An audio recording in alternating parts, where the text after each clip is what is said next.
새벽녘 강서구의 버스 정류장은 서울의 일상처럼 분주합니다. 출근길 사람들의 바쁜 발걸음과 딱딱한 구두 소리가 아스팔트를 두드리고 멀리서 들려오는 버스 엔진 소리가 시작되는 하루의 신호를 알리죠. 이른 아침의 차가운 공기는 여든을 앞둔 김정옥 할머니의 얼굴을 스치고 지나갑니다. 거친 바람에 주름진 얼굴을 찡그리며 정옥은 무거운 장바구니를 한 손으로 끌고 있었습니다. 아이고, 오늘도 허리가 말을 안 듣네. 정옥은 혼잣말을 중얼거리며 버스 정류장 의자에 앉았습니다. 허름한 외투와 낡은 장바구니는 그녀의 고단한 삶을 고스란히 보여주는 듯했죠. 주변에는 스마트폰을 들여다보는 젊은이들과 서류 가방을 든 직장인들이 각자의 세계에 빠져 있었습니다. 누구도 노인 한 명에게 신경 쓰지 않았어요. 갑자기 정옥의 시야가 흐려지기 시작했습니다. 심장이 불규칙하게 뛰는 느낌, 숨이 가빠오는 느낌이 들었죠. 그녀는 가슴을 움켜쥐었습니다. 입에서는 신음소리가 새어나왔고 몸이 앞으로 기울더니 바닥으로 쓰러졌습니다. 정옥의 몸이 차가운 콘크리트 바닥에 닿는 순간 주변 사람들의 시선이 일제히 그쪽으로 향했습니다. 하지만 놀랍게도 아무도 다가오지 않았어요. 그저 쳐다볼 뿐이었죠. 저기, 누가 좀 도와줘야 하지 않을까요? 한 대학생으로 보이는 여성이 조심스레 물었습니다. 요즘은 괜히 도와줬다간 큰일 나요. 이상한 누명 씌워서 돈 뜯어내는 수법도 있다던데. 옆에 있던 중년 남성이 대답했습니다. 구급차 불러야 하지 않을까요? 누군가 부르겠죠. 나는 지금 회의에 늦었어. 대화는 그렇게 끝났고 사람들은 도착한 버스에 올라타며 현장을 떠났습니다. 쓰러진 노인을 뒤로 한 채 말이죠. 무관심의 벽은 생각보다 두꺼웠습니다. 택배 기사도 학생들도 회사원들도 모두 자신의 일상이 더 중요했습니다. 그때 편의점 유니폼을 입은 한 청년이 멀리서 뛰어오는 모습이 보였습니다. 서준이었죠. 27살의 그는 새벽 알바를 마치고 집으로 향하던 중이었습니다. 쓰러진 노인을 발견한 순간 그는 주저없이 달려왔습니다. 할머니, 괜찮으세요? 서준은 정옥의 어깨를 조심스럽게 흔들었습니다. 반응이 없자 즉시 손목을 짚어 맥박을 확인했죠. 다행히 맥박은 뛰고 있어. 서준은 주변을 둘러보았습니다. 사람들은 그저 구경만 할 뿐 누구도 돕지 않았어요. 그는 재빨리 자신의 핸드폰을 꺼내 구급차를 불렀습니다. 네, 강서구 화곡동 버스 정류장이요. 할머니께서 쓰러지셨는데 의식이 없으십니다. 네, 기다리겠습니다. 전화를 끊은 서준은 정옥의 가방을 살폈습니다. 응급 상황에서 연락할 가족이 있는지 확인하기 위해서였죠. 가방 안에서 오래된 핸드폰을 발견한 그는 연락처를 찾기 시작했습니다. 저기, 뭐 하는 거예요? 지나가던 한 여성이 의심스러운 눈으로 물었습니다. 가족에게 연락하려고요. 응급 상황이잖아요. 서준이 대답했습니다. 에이, 요즘은 정의감 가지고 살기 힘들지. 여성은 혀를 차며 지나갔습니다. 서준의 마음은 무거웠습니다. 정옥이 깨어나길 바라는 마음과 함께 이렇게 무관심한 세상에서 자신의 행동이 옳은 것인지 의문이 들기도 했죠. 하지만 그는 자신이 할 수 있는 모든 것을 다하기로 결심했습니다. 사람들의 시선 따위는 중요하지 않았어요. 구급차를 기다리는 동안 서준은 근처 편의점으로 달려가 물을 한 병 사왔습니다. 정옥의 입술이 말라 있었기 때문이죠. 그는 조심스럽게 물수건으로 정옥의 이마를 닦아주었습니다. 그때였습니다. 멀리서 고급스러운 검은색 벤츠 한 대가 급하게 정차하는 모습이 보였습니다. 검은색 벤츠에서 내린 사람은 40대 중반의 남성이었습니다. 정장 차림에 고급 시계를 찬 그는 자신감 넘치는 걸음으로 다가왔죠. 윤태우, 정옥의 아들이었습니다. 그는 쓰러진 어머니를 발견하고 달려왔지만 그의 눈빛은 진심 어린 걱정보다는 당혹감이 더 컸습니다. 엄마, 괜찮으세요? 태우는 큰 소리로 외쳤습니다. 하지만 그의 시선은 곧 정옥의 가방을 만지고 있는 서준에게로 향했죠. 그의 표정이 순식간에 변했습니다. 의심과 분노가 섞인 눈빛으로 서준을 노려보았어요. 너 뭐야? 지금 우리 어머니 가방을 훔친 거야? 태우가 갑자기 소리쳤습니다. 서준은 당황했습니다. 아닙니다. 저는 그냥 도와드리려고.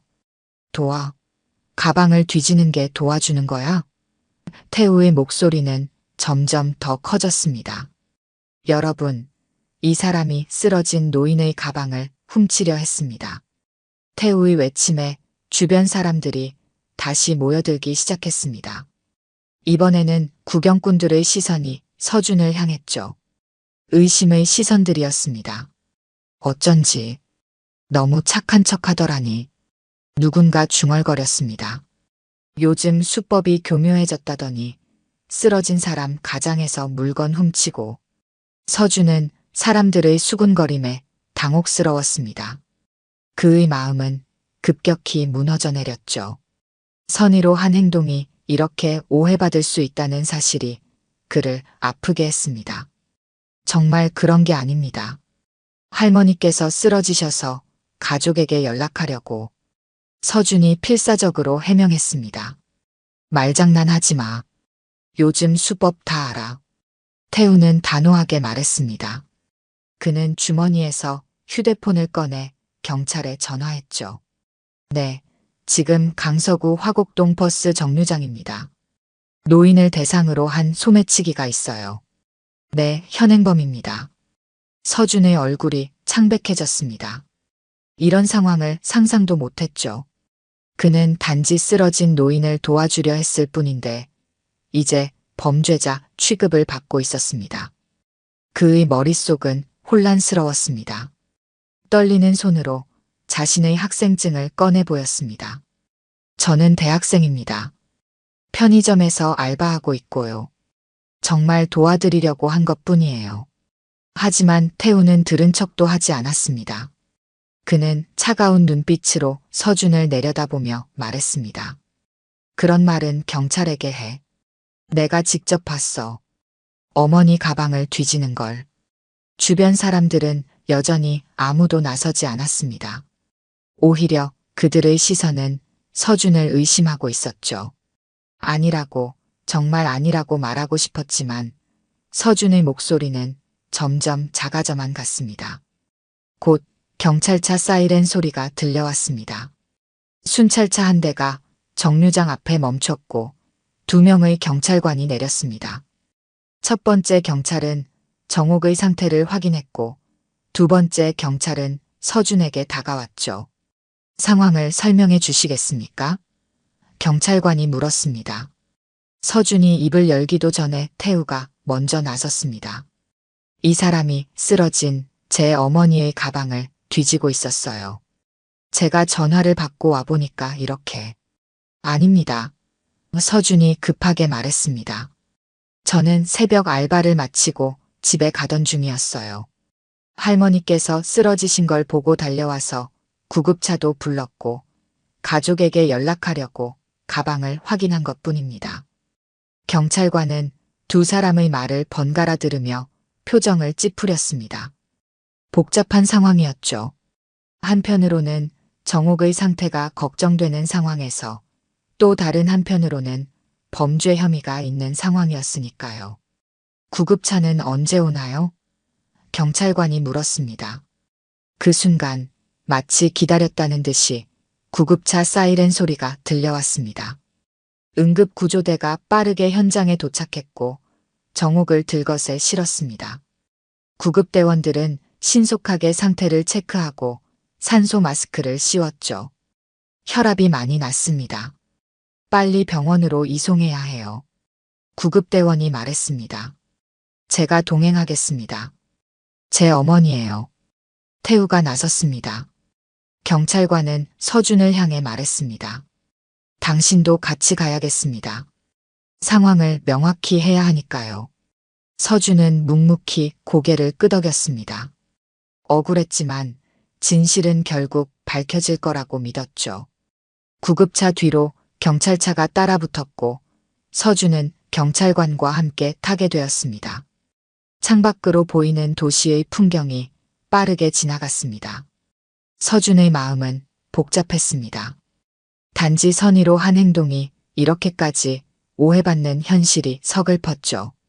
하지만 그는 왠지 모르게 그 할머니가 걱정되었습니다. 매일 아침 편의점에서 마주치던 그 익숙한 얼굴, 항상 따뜻한 미소를 지어주던 그 할머니였으니까요. 병원 응급실은 분주했습니다.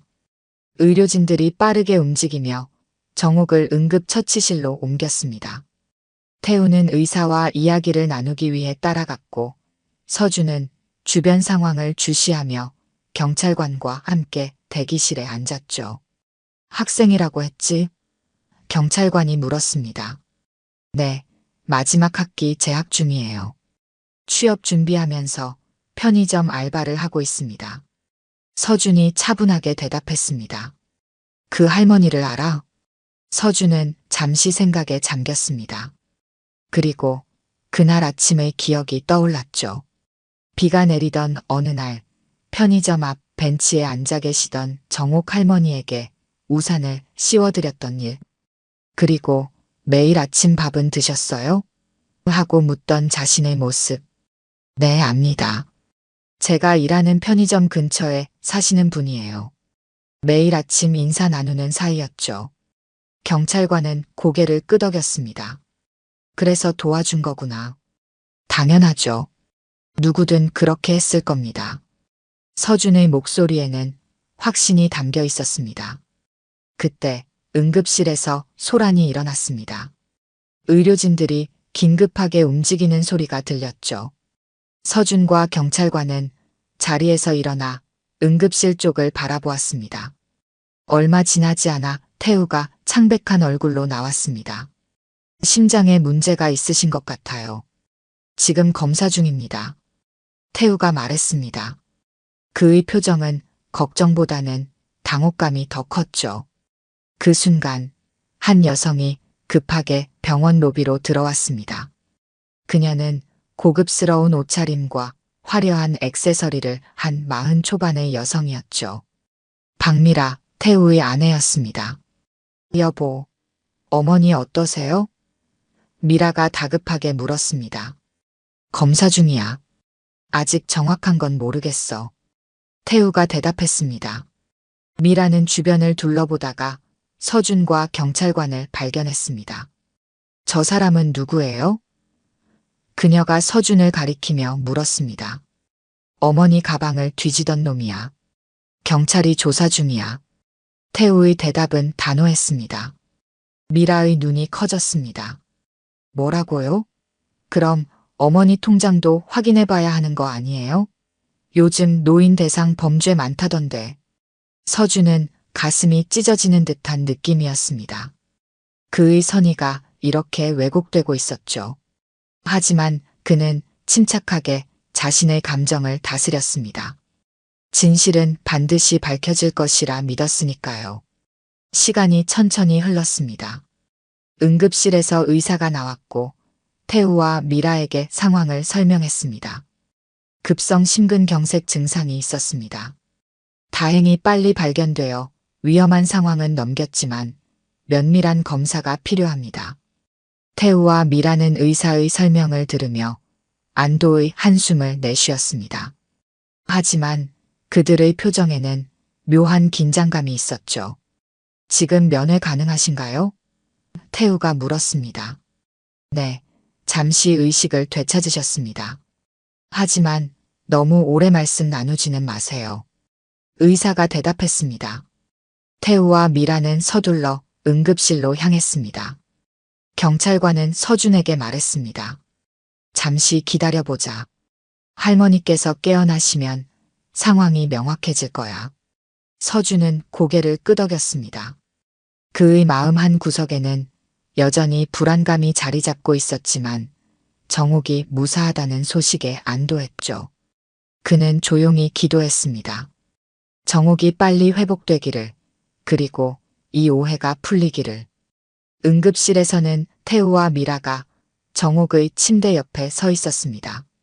정옥은 산소 마스크를 쓴 채 누워 있었지만 눈은 열려 있었죠. 그녀의 눈빛은 나약하면서도 또렷했습니다. 어머니, 괜찮으세요? 태우가 물었습니다.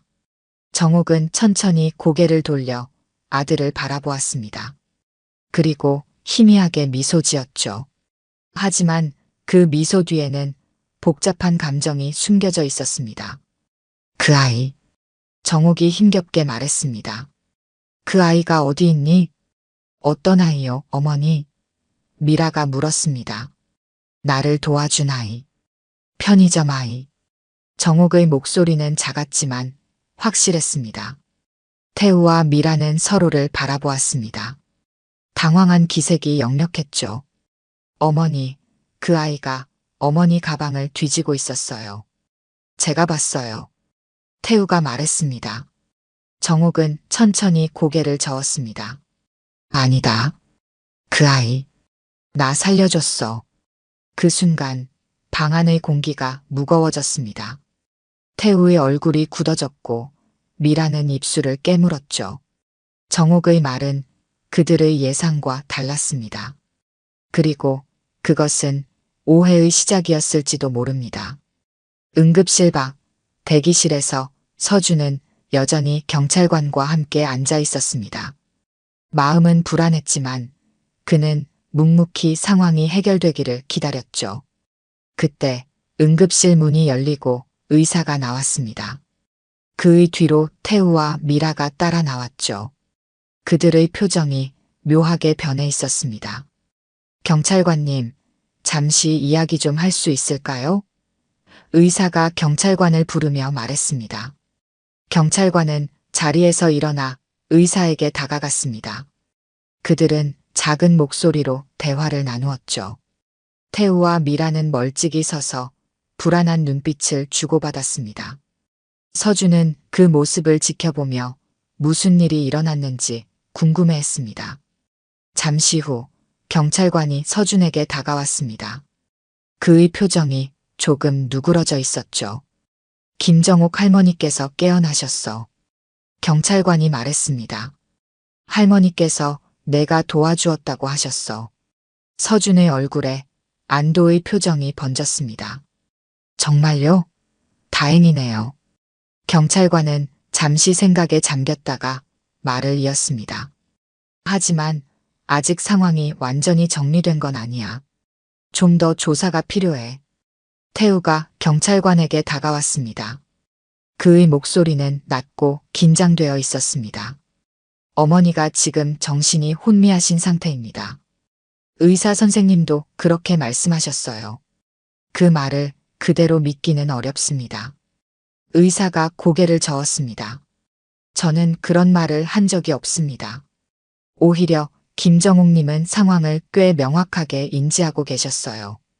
태우의 표정이 굳어졌습니다. 그는 더 이상 말을 잇지 못했죠. 미라가 앞으로 나섰습니다.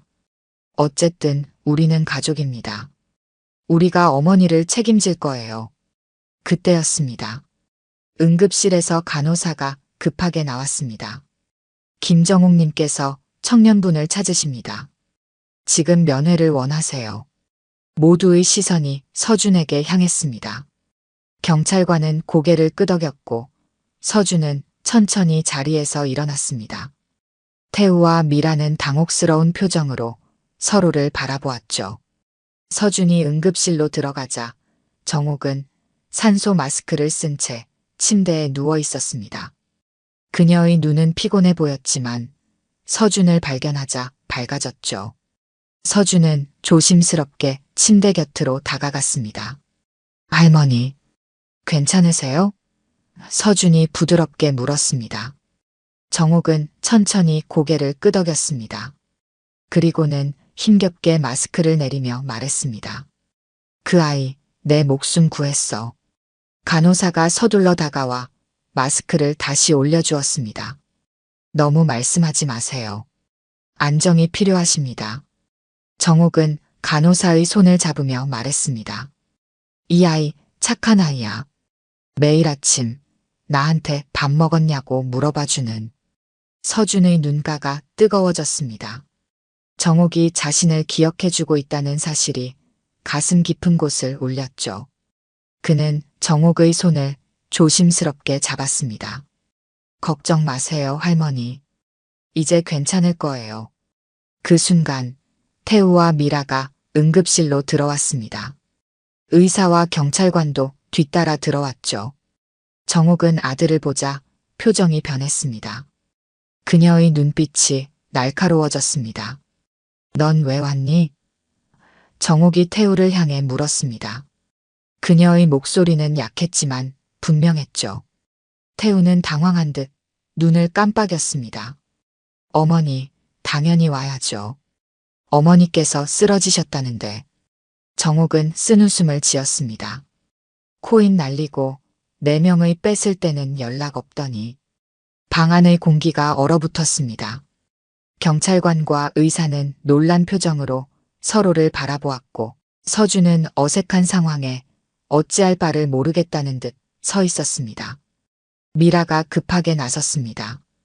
어머니, 무슨 말씀을 그렇게. 여보, 그만해요. 사람들 다 보잖아요. 미라의 목소리는 떨리고 있었습니다. 정옥은 흔들리지 않았습니다. 그녀는 천천히 손을 들어 서준을 가리켰죠.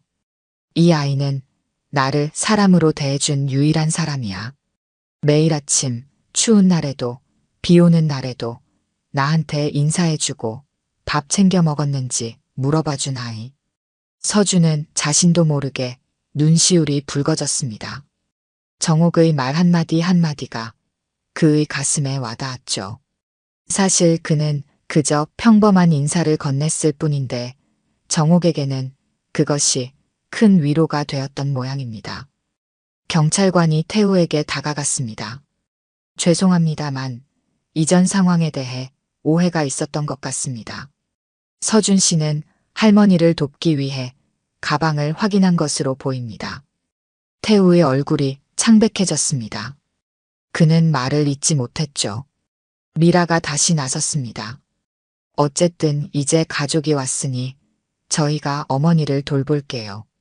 이 청년분은 이제 가셔도 될 것 같아요. 의사가 고개를 가로저었습니다. 김정옥님의 상태가 완전히 안정된 것은 아닙니다. 그리고 병원 시스템을 확인해 보니 보호자 지정이 되어 있지 않으시더군요. 태우가 놀란 눈으로 의사를 바라보았습니다. 무슨 말씀이세요? 제가 아들입니다. 법적으로 보호자 지정이 되어 있지 않다는 뜻입니다. 환자분께서 직접 결정하셔야 합니다. 의사의 말에는 무게가 실려 있었습니다. 정옥은 가냘픈 손으로 서준의 팔을 잡았습니다. 이 아이, 내가 믿어. 그 말에 태우의 얼굴이 붉어졌습니다. 분노와 당혹감이 뒤섞인 표정이었죠. 어머니, 무슨 소리예요? 저희가 가족이잖아요. 정옥은 고개를 저었습니다. 가족? 3년 동안 얼굴 한 번 안 비친 게 가족이니? 미라가 태우의 팔을 잡았습니다. 여보, 진정해요. 어머니가 지금 정신이 없으신 거예요. 하지만 정옥의 목소리는 점점 더 분명해졌습니다. 내 통장 다 뺏어가고 집문서 다 뺏어간 게 누구야? 코인 한다고 내 전 재산 날린 게 누구냐고. 태우의 얼굴이 창백해졌습니다. 그는 더 이상 말을 잇지 못했죠. 경찰관이 상황을 주시하며 한 걸음 앞으로 나섰습니다. 지금 상황이 복잡한 것 같습니다. 일단 환자분의 상태가 우선이니 의료진의 지시에 따르는 게 좋을 것 같네요. 서준은 정옥의 손을 조심스럽게 잡았습니다. 할머니, 저는 이제 가봐야 할 것 같아요. 할머니 몸 먼저 챙기세요. 하지만 정옥은 고개를 저었습니다. 가지마. 그녀의 눈에는 걱정과 두려움이 깃들어 있었습니다. 병원 복도는 무거운 침묵에 휩싸여 있었습니다. 서준은 벽에 기대어 서 있었고 태우와 미라는 멀찍이 떨어져 속삭이며 대화를 나누고 있었죠. 경찰관은 병원 관계자와 무언가 상의 중이었습니다. 시간은 천천히 흘러갔고 긴장감은 점점 고조되었습니다. 서준의 마음은 복잡했습니다. 이제 오해는 풀렸지만 정옥과 그녀의 가족 간에 무언가 깊은 문제가 있다는 것을 알게 되었죠. 그는 이 상황에 깊이 관여하고 싶지 않았지만 정옥이 자신을 의지하는 모습에 그냥 돌아설 수도 없었습니다. 경찰관이 서준에게 다가왔습니다. 이제 가도 괜찮아. 오해는 풀렸으니까. 서준은 고개를 끄덕였습니다. 할머니는 괜찮으실까요? 의료진이 잘 돌봐주실 거야. 그리고 경찰관은 목소리를 낮추었습니다. 가족 문제가 있는 것 같아. 내가 더 이상 관여하면 복잡해질 수 있어. 서준은 이해한다는 듯 고개를 끄덕였습니다. 그는 정옥에게 작별 인사를 하고 싶었지만 지금은 그녀가 휴식을 취하고 있을 시간이었죠. 그는 천천히 병원을 나서려 했습니다. 그때 누군가가 그의 이름을 불렀습니다. 뒤돌아보니 병원 관계자였습니다. 서준 씨, 김정옥 할머니께서 당신을 찾으십니다. 지금 면회 가능하시다고 하셨어요. 서준은 잠시 망설였습니다. 하지만 정옥의 부탁을 거절할 수 없었죠. 그는 다시 병실로 향했습니다. 태우와 미라는 여전히 복도에서 대화 중이었고 그들의 표정은 점점 더 어두워지고 있었습니다. 병실에 들어서자 정옥은 이전보다 조금 나아 보였습니다. 산소 마스크는 여전히 착용하고 있었지만 그녀의 눈빛은 더 또렷했죠. 그녀는 서준을 보자 미소 지었습니다. 와줘서 고마워, 아가. 정옥이 말했습니다. 서준은 침대 옆 의자에 앉았습니다. 할머니, 이제 좀 어떠세요? 괜찮아, 이 정도는. 내가 평생 시장통에서 장사하며 살았는데 이 정도쯤이야. 정옥의 목소리에는 강인함이 묻어났습니다. 서준은 미소 지었습니다. 정말 다행이에요. 저는 걱정했어요. 정옥은 잠시 침묵했다가 말을 이었습니다. 내 아들 봤지? 평생 고생해서 키웠는데 이제는 내 얼굴도 보기 싫어하는 아들이야. 서준은 어떻게 대답해야 할지 몰랐습니다. 그는 그저 정옥의 손을 조심스럽게 잡았죠. 사람이 늙으면 쓸모가 없어져. 아들도 며느리도 다 등을 돌려. 정옥의 눈에 눈물이 고였습니다. 내가 젊었을 때는 그렇게 찾아오더니 이제 내 통장에 돈 없으니 연락도 안 해. 서준의 가슴이 아팠습니다. 그는 정옥의 슬픔을 함께 느끼고 있었죠. 할머니. 하지만 내가 있었지. 정옥이 미소를 지었습니다. 매일 아침 그 짧은 인사가 내 하루를 살게 했어. 서준의 눈가가 뜨거워졌습니다. 그는 자신의 작은 친절이 누군가에게 이토록 큰 의미가 될 수 있다는 사실을 미처 몰랐죠. 할머니, 저는 그냥. 아니, 그냥이 아니야. 정옥이 그의 말을 끊었습니다. 이 세상에 그냥은 없어. 모든 선택에는 의미가 있지. 그때 의사가 병실로 들어왔습니다. 김정옥님, 검사 결과가 나왔습니다. 다행히 큰 문제는 아니지만 며칠 입원하셔야 할 것 같습니다. 정옥은 고개를 끄덕였습니다. 그리고 의사에게 물었죠. 선생님, 저 아들이랑은 말하기 싫어요. 이 아이가 내 보호자였으면 좋겠어요. 의사는 잠시 망설였습니다. 그건 법적으로 좀 복잡한 문제가 있습니다. 내가 정신 멀쩡해요. 내 의사 결정할 수 있어요. 정옥의 목소리는 단호했습니다. 의사는 서준을 바라보았습니다. 서준은 당황한 표정이었죠. 그는 이런 상황을 예상하지 못했습니다. 할머니, 저는 그냥 학생이에요. 보호자 역할을 하기에는. 정옥은 서준의 손을 꼭 잡았습니다. 나 믿어주는 사람이 필요해, 아가. 서준은 깊은 생각에 잠겼습니다. 그는 정옥의 마음을 이해했지만 이런 중대한 책임을 질 준비가 되어 있지 않았죠. 그때 복도에서 소란이 들렸습니다. 이게 무슨 소리야? 내가 아들이라고. 태우의 목소리였습니다. 병실 문이 열리고 태우가 들어왔습니다. 그의 뒤로 미라와 병원 관계자가 따라 들어왔죠. 태우의 얼굴은 분노로 일그러져 있었습니다. 어머니, 이게 무슨 짓이에요? 보호자를 바꾸신다고요? 태우가 소리쳤습니다. 정옥은 눈 하나 깜빡이지 않고 아들을 바라보았습니다. 내가 내 아들이라면 왜 3년 동안 연락 한 번 없었니? 왜 내 재산 다 빼앗아갔니? 태우는 말문이 막혔습니다. 그는 주변을 둘러보다가 서준에게 시선을 고정했죠. 너, 내가 어머니를 이렇게 만든 거지. 뭐라고 속삭인 거야? 서준은 당황했습니다. 아니요, 저는 그런 적 없습니다. 거짓말 마. 어머니가 원래 저러셨어? 태우의 목소리는 점점 커졌습니다. 그때 병원 경비원이 병실로 들어왔습니다. 무슨 일이시죠? 여기서 소란을 피우시면 안 됩니다. 태우는 억지로 침착함을 되찾았습니다. 그는 깊게 한숨을 내쉬고 정옥에게 다가갔죠. 어머니, 오해가 있으신 것 같아요. 제가 설명드릴게요. 그때 상황이. 하지만 정옥은 고개를 저었습니다. 더 이상 듣고 싶지 않아.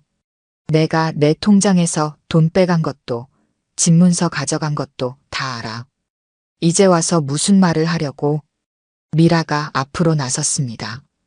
어머니, 그건 다 오해예요. 저희가 어머니 재산을 지키려고 한 거였어요. 정옥은 쓴웃음을 지었습니다. 지키다가 다 날아간 거니? 코인이 뭔지도 모르는 내 명의로 투자해서 다 날려버린 거니? 방 안의 공기가 무거워졌습니다. 서준은 이 상황이 점점 더 불편해졌습니다. 그는 자리에서 일어나려 했지만 정옥이 그의 손을 꼭 잡고 놓아주지 않았죠. 가지마, 아가. 내가 있어야 내가 편해. 정옥의 목소리에는 간절함이 묻어났습니다. 병원의 하루는 분주하게 지나갔습니다. 정옥의 상태는 점차 안정되어 갔고 서준은 여전히 그녀 곁을 지키고 있었습니다. 태우와 미라는 병원 관계자와 이야기를 나눈 후 잠시 자리를 비웠죠. 그들의 표정은 분노와 당혹감이 뒤섞여 있었습니다. 서준은 창가에 서서 바깥 풍경을 바라보았습니다. 그의 마음은 복잡했죠. 이렇게까지 깊이 관여하게 될 줄은 몰랐습니다. 하지만 정옥의 간절한 부탁을 거절할 수 없었습니다. 그녀에게는 지금 자신이 유일한 의지처였으니까요. 생각이 많구나. 정옥의 목소리가 들려왔습니다. 서준은 돌아보며 미소 지었습니다. 괜찮으세요, 할머니? 내가 너한테 너무 큰 부담을 준 것 같아. 정옥이 미안한 표정으로 말했습니다. 하지만 내가 의지할 사람이 없어. 서준은 침대 옆에 앉았습니다. 괜찮아요. 제가 할 수 있는 한 도와드릴게요. 정옥은 깊은 한숨을 내쉬었습니다. 내가 평생 장사하며 모은 돈이었어. 아들 공부시키고 결혼시키고 사업 실패할 때마다 도와주느라 내 몸 다 갈아 넣었지. 서준은 묵묵히 들었습니다. 정옥의 인생 이야기는 그의 가슴을 아프게 했죠. 마지막 남은 재산마저 다 잃고 나니 아들도 며느리도 연락 끊었어. 내가 더 이상 쓸모 없어진 거지. 서준은 정옥의 손을 잡았습니다. 할머니, 사람의 가치는 돈이나 재산으로 매길 수 없어요. 정옥은 미소 지었습니다. 내가 그렇게 말해주니 고맙구나. 하지만 세상이 그렇게 돌아가지 않는다는 걸 나는 알아. 그때 병실 문이 열리고 의사가 들어왔습니다. 검사 결과가 더 나왔습니다. 다행히 심각한 상태는 아니지만 적어도 일주일은 입원하셔야 할 것 같습니다. 정옥은 고개를 끄덕였습니다. 알겠습니다, 선생님. 의사는 서준을 바라보았습니다. 그리고 보호자 문제는 환자분께서 직접 결정하실 수 있습니다. 법적으로 문제가 없습니다. 서준은 놀랐습니다. 그는 이런 결정이 내려질 줄 몰랐죠. 하지만 저는 정옥이 서준의 손을 꼭 잡았습니다. 내가 부탁할게, 아가. 잠시만 내 보호자가 되어줘. 내가 회복되면 다 풀어줄게. 서준은 깊은 생각에 잠겼습니다. 그는 취업 준비 중이었고 편의점 알바도 해야 했죠. 하지만 정옥의 간절한 눈빛을 외면할 수 없었습니다. 알겠습니다, 할머니. 제가 도와드릴게요. 정옥의 눈에 눈물이 맺혔습니다. 고마워, 정말 고마워. 의사는 서류를 건네주었습니다. 여기 서명해 주시면 됩니다. 서준이 서류에 서명하는 순간 병실 문이 열리고 태우와 미라가 들어왔습니다. 그들은 서류를 서명하는 서준을 보고 얼어붙었습니다. 이게 무슨 짓이야? 태우가 소리쳤습니다. 어머니, 정말 이러실 겁니까? 정옥은 태연하게 대답했습니다. 내 선택이다. 더 이상 너희에게 속지 않을 거야. 미라가 앞으로 나섰습니다. 어머니, 저희가 어머니를 속인 적 없어요. 그건 다 오해라고요. 오해? 정옥의 목소리가 높아졌습니다. 내 통장에서 돈이 빠져나간 건, 내 집문서가 내 남편 명의로 바뀐 건, 그것도 오해니? 태우의 얼굴이 창백해졌습니다. 그는 더 이상 변명할 말이 없었죠. 미라는 눈물을 글썽이며 태우의 팔을 잡았습니다. 여보, 이제 그만 가요. 어머니가 지금 정신이 없으신 거예요. 태우는 주먹을 꽉 쥐었습니다. 그의 눈에는 분노와 후회가 뒤섞여 있었죠. 어머니, 나중에 후회하실 겁니다. 이 모르는 남자를 믿다니. 정옥은 고개를 저었습니다. 적어도 이 아이는 나를 사람으로 대해줬어. 내가 그렇게 하지 못한 것처럼. 태우는 더 이상 말을 잇지 못했습니다. 그는 마지막으로 서준을 노려보고는 미라의 손을 잡고 병실을 나갔습니다. 문이 닫히는 소리가 병실에 울려 퍼졌죠. 의사는 어색한 표정으로 서류를 정리했습니다. 모든 절차는 완료되었습니다. 궁금한 점 있으시면 간호사실로 문의해 주세요. 의사가 나간 후 병실은 조용해졌습니다. 서준은 창가로 다시 걸어갔습니다. 그의 마음은 혼란스러웠죠. 자신이 한 선택이 옳은 것인지, 이 상황이 어떻게 흘러갈지 걱정되었습니다. 후회하니? 정옥이 물었습니다. 서준은 고개를 저었습니다. 아니요, 할머니. 그냥 생각이 많아서요. 정옥은 미소 지었습니다. 내가 너한테 할 말이 있어. 서준은 침대 옆으로 다가갔습니다. 정옥은 잠시 침묵했다가 입을 열었죠. 내가 사실 회사 하나 가지고 있어. 서준은 놀랐습니다. 회사요? 응, 작은 무역회사야. 내가 젊었을 때부터 운영해온 회사지. 아들한테는 말 안 했어. 그 아이가 알면 또 빼앗아 갈까봐. 서준은 말을 잇지 못했습니다. 상황이 점점 더 복잡해지고 있었죠. 그 회사에 자네 자리 하나 비워놨네. 정옥이 따뜻한 미소를 지으며 말했습니다. 나랑 같이 일해보지 않겠나? 서준의 마음은 혼란스러웠습니다. 정옥의 제안은 너무나 갑작스러웠고 그가 상상도 하지 못했던 것이었죠. 취업을 준비하던 그에게 이런 기회가 찾아올 줄은 몰랐습니다. 할머니, 저는 아직 경험도 없고 준비가 안 되었는데요. 서준이 조심스럽게 말했습니다. 정옥은 따뜻한 미소를 지었습니다. 경험은 해보면서 쌓는 거야. 내 마음가짐이 중요한 거지. 서준은 창밖을 바라보았습니다. 석양이 병실을 붉게 물들이고 있었죠. 그는 깊은 생각에 잠겼습니다. 이 제안을 받아들여도 괜찮을까? 자신에게 이런 기회가 찾아온 것이 너무 비현실적으로 느껴졌습니다. 생각할 시간이 필요해요. 서준이 솔직하게 말했습니다. 정옥은 고개를 끄덕였습니다. 물론이지. 서두를 필요 없어. 내가 회복되는 동안 천천히 생각해봐. 대화를 나누는 동안 간호사가 병실로 들어왔습니다. 식사 시간입니다. 그리고 면회 시간도 거의 끝나가고 있어요. 서준은 시계를 확인했습니다. 벌써 저녁 8시였죠. 그는 자리에서 일어났습니다. 할머니, 이제 가봐야 할 것 같습니다. 내일 다시 올게요. 정옥은 아쉬운 표정으로 고개를 끄덕였습니다. 고마워, 아가. 오늘 정말 고마웠어. 서준은 정옥의 손을 조심스럽게 잡았습니다. 제가 더 감사해요, 할머니. 푹 쉬세요. 병원을 나서는 서준의 마음은 무거웠습니다. 오늘 하루 동안 너무 많은 일이 일어났고 그의 인생이 예상치 못한 방향으로 흘러가고 있었죠.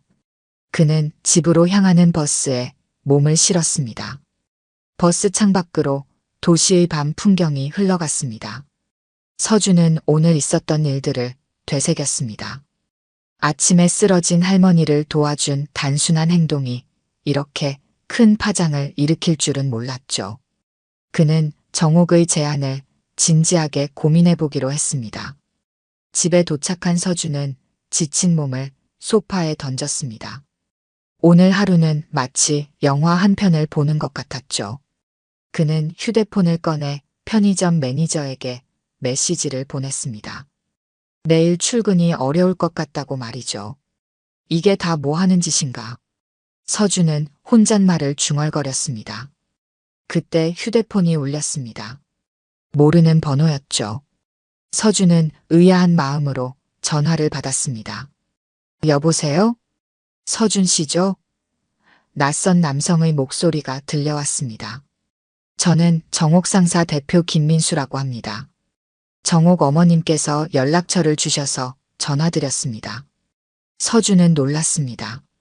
정옥이 정말로 회사를 운영하고 있었다니요. 네, 맞습니다. 어머님께서 많이 말씀하셨습니다. 내일 시간 되시면 회사로 한번 와주시겠어요? 어머님 뜻이 있으신 것 같아서요. 서준은 잠시 망설였습니다. 하지만 이미 상황은 시작되었고 그는 끝까지 가보기로 마음먹었죠. 네, 가겠습니다. 주소 좀 알려주시겠어요? 전화를 끊은 후 서준은 깊은 한숨을 내쉬었습니다. 그의 인생이 이 순간부터 어떻게 바뀔지 아무도 알 수 없었습니다. 다음 날 아침 서준은 정옥이 알려준 회사 주소로 향했습니다. 강서구의 조용한 사무실 건물이었죠. 정옥 상사라는 간판이 건물 입구에 걸려 있었습니다. 생각보다 작지 않은 규모였죠. 서준이 사무실 문을 열자 10여 명의 직원들이 각자 자리에서 일하고 있었습니다. 그 모습이 꽤 인상적이었죠. 접수대에 앉아있던 여성이 서준을 발견하고 미소 지었습니다. 서준 씨 맞으세요? 대표님께서 기다리고 계십니다. 서준은 안내에 따라 안쪽 사무실로 향했습니다. 대표실 문을 열자 50대 중반으로 보이는 남성이 자리에서 일어나 그를 맞이했습니다. 서준 씨, 반갑습니다. 저는 김민수입니다. 민수는 따뜻한 미소와 함께 손을 내밀었습니다. 서준은 긴장된 마음으로 악수했습니다. 만나서 반갑습니다. 앉으세요. 민수가 소파를 가리켰습니다. 어제 정옥 어머님께 전화 받았습니다. 많이 놀랐어요. 서준은 어색하게 웃었습니다. 저도 많이 놀랐습니다. 민수는 진지한 표정으로 서준을 바라보았습니다. 정옥 어머님은 제게 은인과 같은 분이십니다. 30년 전 제가 아무것도 없었을 때 저를 믿고 기회를 주신 분이죠.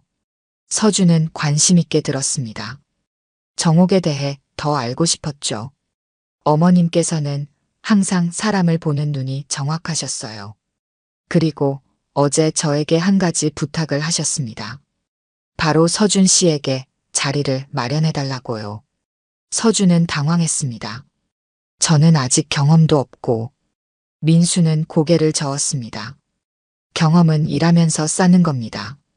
어머님께서는 서준 씨의 인품을 높게 평가하셨어요. 그리고 저는 어머님의 판단을 믿습니다. 서준은 깊은 생각에 잠겼습니다. 이 상황이 너무 비현실적으로 느껴졌지만 동시에 그의 가슴 한편에서는 기회를 잡고 싶은 욕구가 자라나고 있었죠. 정옥 상사는 무역회사입니다. 주로 동남아시아 지역과 거래하고 있죠. 서준 씨가 해외 영업부에서 일하면 어떨까 합니다. 언어 능력과 소통 능력이 중요한 자리죠. 서준은 놀랐습니다. 저에 대해 어떻게 아셨죠? 민수는 미소 지었습니다. 어머님께서 말씀해 주셨습니다. 서준 씨가 영어를 잘한다고요. 서준은 쓴웃음을 지었습니다. 정옥이 어떻게 그런 정보를 알고 있는지 궁금했습니다. 일단 인턴으로 시작하는 건 어떨까요? 3개월 동안 회사 업무를 배우고 적성에 맞는지 확인해 보는 거죠. 서준은 이 제안을 진지하게 고민했습니다. 취업 준비는 계속 해오던 것이었고 이런 기회가 생각지도 못하게 찾아왔죠. 그리고 정옥에게 도움이 되고 싶다는 마음도 있었습니다. 감사합니다. 기회를 주셔서 감사합니다. 서준이 대답했습니다. 열심히 하겠습니다. 민수는 만족스러운 미소를 지었습니다. 좋습니다.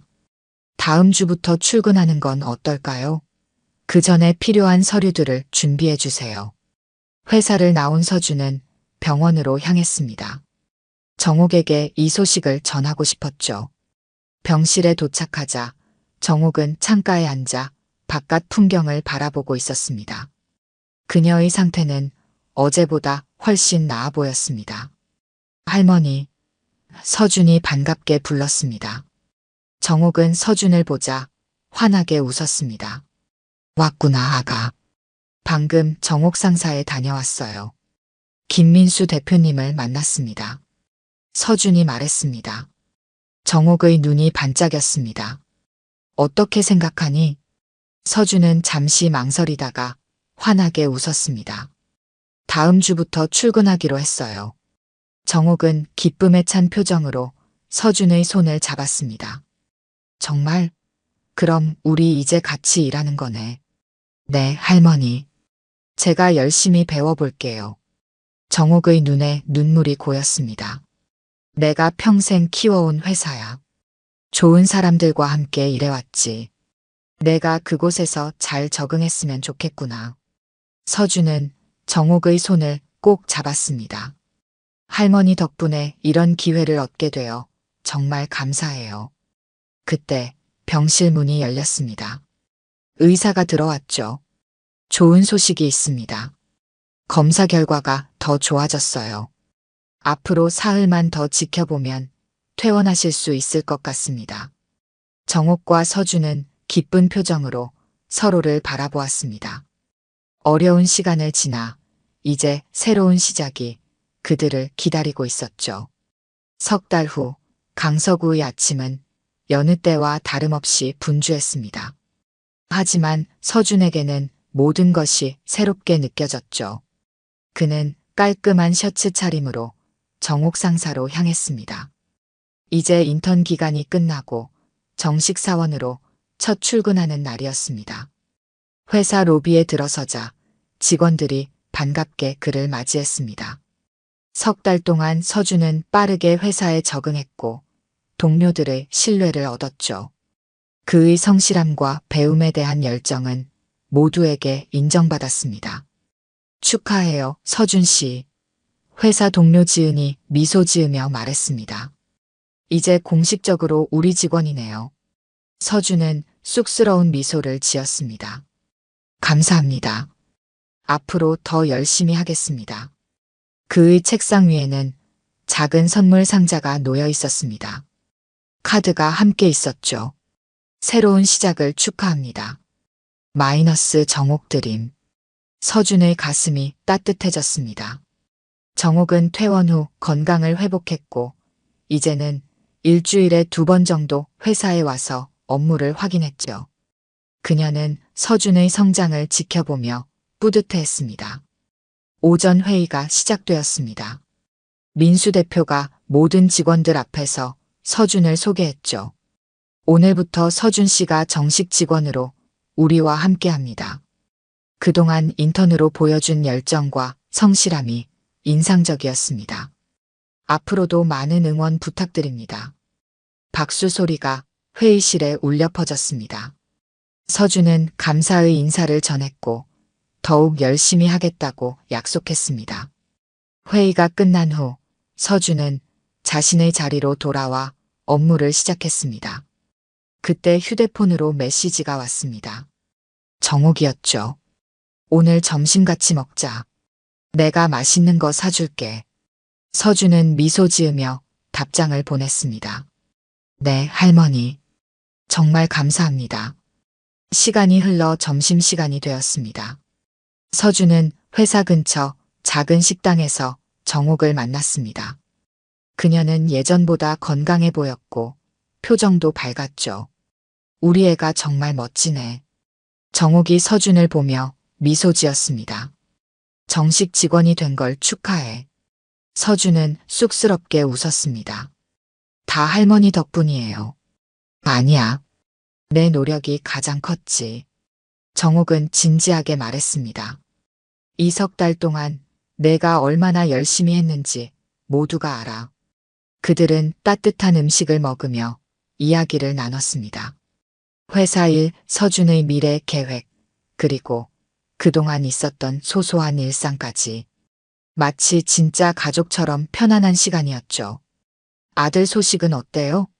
서준이 조심스럽게 물었습니다. 정옥의 표정이 잠시 어두워졌습니다. 연락 없어. 하지만 괜찮아. 이제는 내가 혼자가 아니니까. 서준은 정옥의 손을 잡았습니다. 네, 할머니. 제가 할머니 곁에 있을게요. 식사를 마치고 나오는 길, 그들은 우연히 거리에서 태우와 미라를 마주쳤습니다. 태우는 전보다 훨씬 초라해 보였고 미라의 화려했던 외모도 한풀 꺾인 듯 했죠. 그들은 정옥과 서준을 발견하고 잠시 멈춰 섰습니다. 무거운 침묵이 흘렀습니다. 아무도 먼저 말을 걸지 않았죠. 태우의 눈에는 복잡한 감정이 서려 있었습니다. 후회, 분노, 아니면 그저 체념. 미라는 고개를 숙인 채 서 있었고요. 정옥은 잠시 아들을 바라보았습니다. 그녀의 눈에도 슬픔이 스쳐 지나갔죠. 하지만 이내 그녀는 고개를 돌려 서준의 팔을 잡았습니다. 가자, 아가. 회사에 돌아가야지. 태우와 미라는 아무 말 없이 그들이 지나가는 것을 지켜보았습니다. 뒤돌아본 서준은 태우의 눈에서 눈물이 맺히는 것을 보았습니다. 하지만 그것이 진심 어린 후회인지 아니면 잃어버린 재산에 대한 아쉬움인지는 알 수 없었죠. 회사로 돌아가는 길, 정옥은 갑자기 발걸음을 멈추었습니다. 그녀는 깊은 한숨을 내쉬었죠. 괜찮으세요, 할머니? 서준이 걱정스럽게 물었습니다. 정옥은 잠시 생각에 잠겼다가 말했습니다. 나는 내 이름을 기억할 거다, 준아. 서준은 의아한 표정으로 정옥을 바라보았습니다. 그날 아침, 내가 나를 도와주지 않았다면 내 인생은 어떻게 되었을까? 정옥의 목소리에는 깊은 감사함이 묻어났습니다. 아마 아무도 모르게 쓰러져 있었을지도 모르지. 서준은 고개를 저었습니다. 그렇게 생각하지 마세요, 할머니. 누구든 그런 상황에서는 도움을 줬을 거예요. 아니야, 아가. 정옥이 단호하게 말했습니다.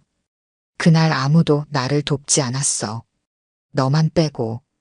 그들은 다시 회사로 향했습니다. 정옥 상사 건물 앞에 도착하자 햇빛이 건물 유리창에 반사되어 반짝였습니다. 마치 새로운 시작을 축복하는 듯 했죠.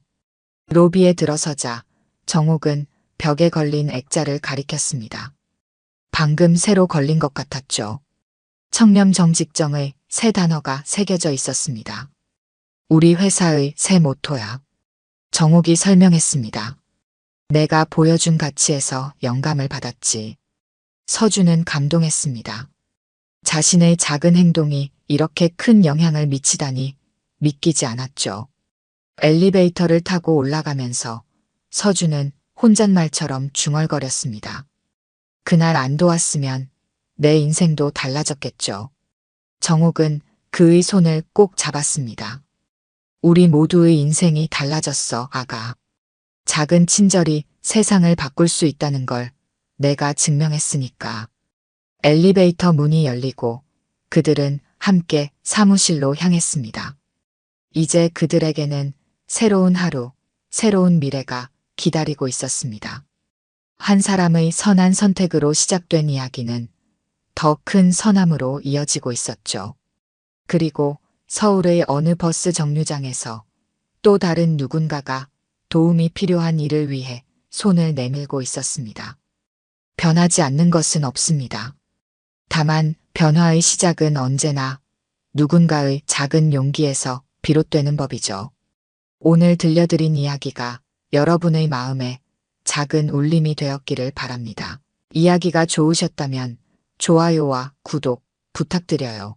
다음 사연을 들려드리는데 큰 힘이 된답니다. 그리고 여러분의 이야기도 댓글로 들려주세요. 다음 이야기 때 또 뵙겠습니다. 가슴을 움켜쥐고 응급실에 실려온 나상훈. 얼굴은 창백했고 이마에는 식은땀이 가득했습니다. 응급실 의사가 심전도를 살펴보며 이야기했습니다. 고혈압과 심장판막 이상이 의심됩니다. 정밀 검사 후에 수술 여부를 결정해야 할 것 같네요. 병실로 이동한 나상훈은 병상에 누워 천장만 바라보고 있었습니다. 61살이라는 나이가 무색하게 여전히 검은 머리카락을 고집하는 남자였죠. 간호사가 병실에 들어오자 상훈은 고개를 돌려 바라봤어요. 안녕하세요. 저는 이번에 담당하게 된 윤서빈 간호사입니다. 병실 생활에 필요한 설명을 드리겠습니다. 윤서빈은 차분한 목소리로 설명을 이어갔습니다. 31살의 그녀는 흉부외과 간호사로 5년 차였죠. 항상 침착하고 성실한 그녀의 태도는 환자들에게 신뢰감을 주었습니다. 내일부터 정밀 검사가 진행됩니다. 오늘은 편안히 쉬세요. 서빈이 병실을 나가려 하자 상훈이 급하게 손을 뻗었습니다. 간호사 양반, 잠깐만요. 서빈이 발걸음을 멈추고 돌아봤습니다. 나 진짜 많이 아픈 거예요? 심장이 이러면 큰일 나는 거 아니에요? 상훈의 목소리에는 불안감이 가득했습니다. 겉으로는 점잖은 모습을 보이려 했지만 질병 앞에서는 누구나 나약해지기 마련이었죠. 정밀검사 결과를 봐야 정확히 알 수 있습니다. 걱정하지 마세요. 나 아직 죽기 싫은데. 간호사 양반, 나 좀 잘 봐줘요. 제발. 서빈은 담담하게 대답했습니다. 네, 수술 전까지 안정하시고 검사 잘 받으세요.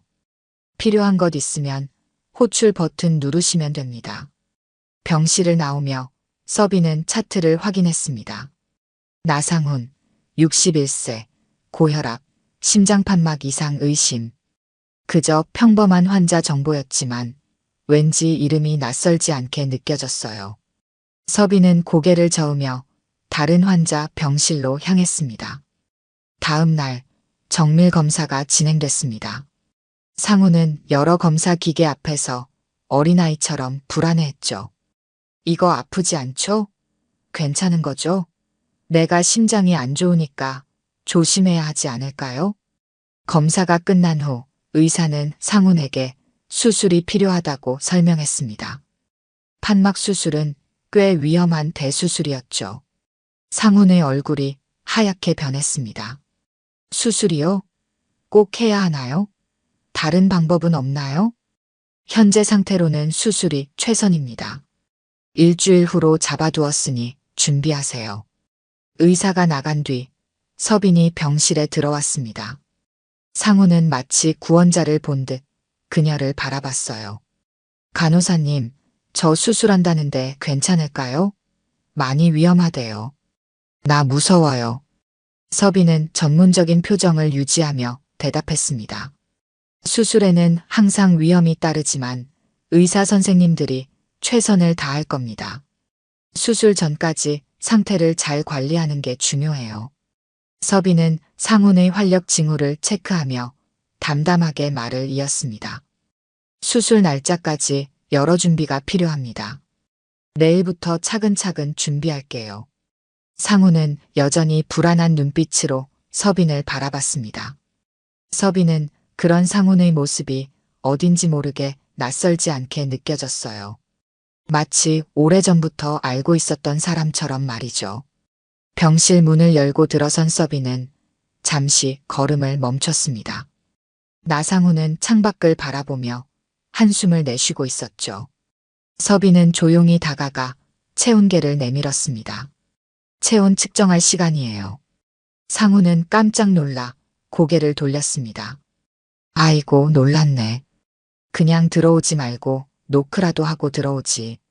서빈은 대답 없이 체온계를 상훈의 이마에 갖다 댔습니다.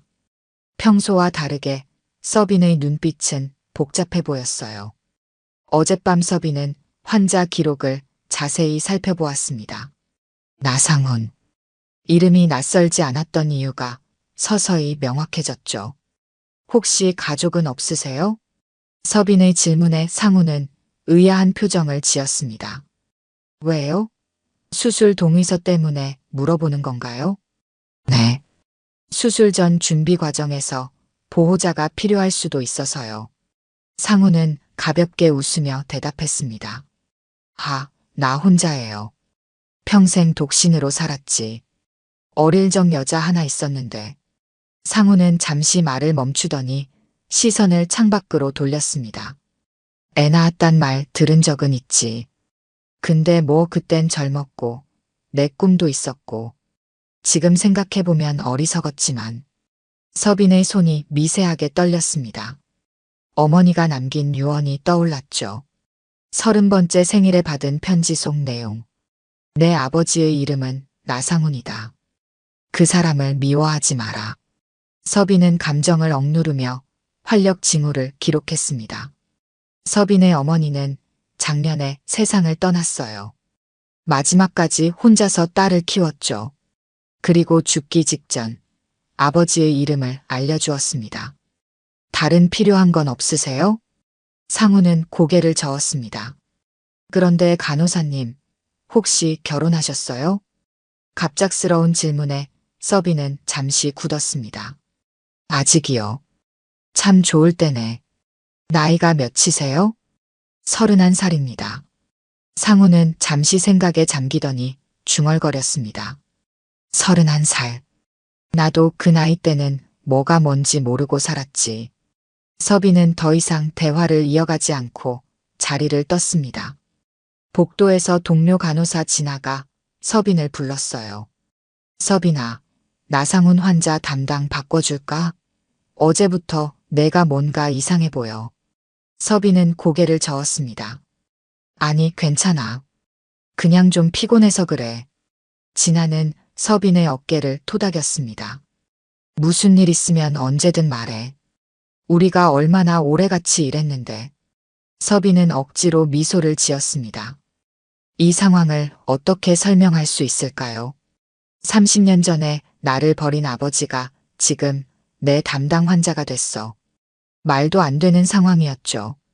병원 식당에서 점심을 먹던 서빈은 문득 옆자리에서 들려오는 이야기에 귀를 기울였습니다. 심장판막 수술 받는 나상훈 환자 말이야. 간호사 윤서빈이랑 닮은 것 같지 않아? 그래. 나는 못 느꼈는데. 눈매가 비슷해. 그리고 입모양도. 서빈은 젓가락을 놓고 자리에서 일어났습니다. 거울을 보기 위해 화장실로 향했어요. 거울 속 자신의 얼굴을 오랫동안 들여다보았습니다. 정말로 닮았을까요? 한 번도 만난 적 없는 사람인데. 저녁 회진 시간, 서빈은 상훈의 병실로 향했습니다. 문을 열기 전 잠시 멈췄어요. 아무렇지 않은 척 행동해야 했습니다. 이건 그저 우연의 일치일 수도 있었으니까요. 병실에 들어서자 상훈은 서빈을 보고 활짝 웃었습니다. 아, 우리 간호사님 왔네. 오늘 저녁은 뭐가 나왔어요? 서빈은 약을 건네며 차분히 대답했습니다. 심장에 무리가 가지 않도록 저염식 드셔야 합니다. 약은 식후 30분에 드세요. 상훈은 갑자기 진지한 표정으로 말했습니다. 간호사님, 혹시 누구 닮았다는 소리 많이 들어요? 서빈의 심장이 빠르게 뛰기 시작했습니다. 가끔요. 왜 물으세요? 아니, 괜히. 내가 아는 사람이랑 좀 닮은 것 같아서. 서빈은 감정을 삼키며 병실을 나왔습니다. 복도에서 깊은 숨을 내쉬었어요. 이제 의심은 확신으로 바뀌어 가고 있었습니다. 나상훈은 서빈의 아버지였습니다. 그리고 그는 자신이 누군지 모르고 있었죠. 수술 전날 밤 병동은 유난히 조용했습니다. 창밖으로는 도시의 불빛이 반짝이고 있었죠.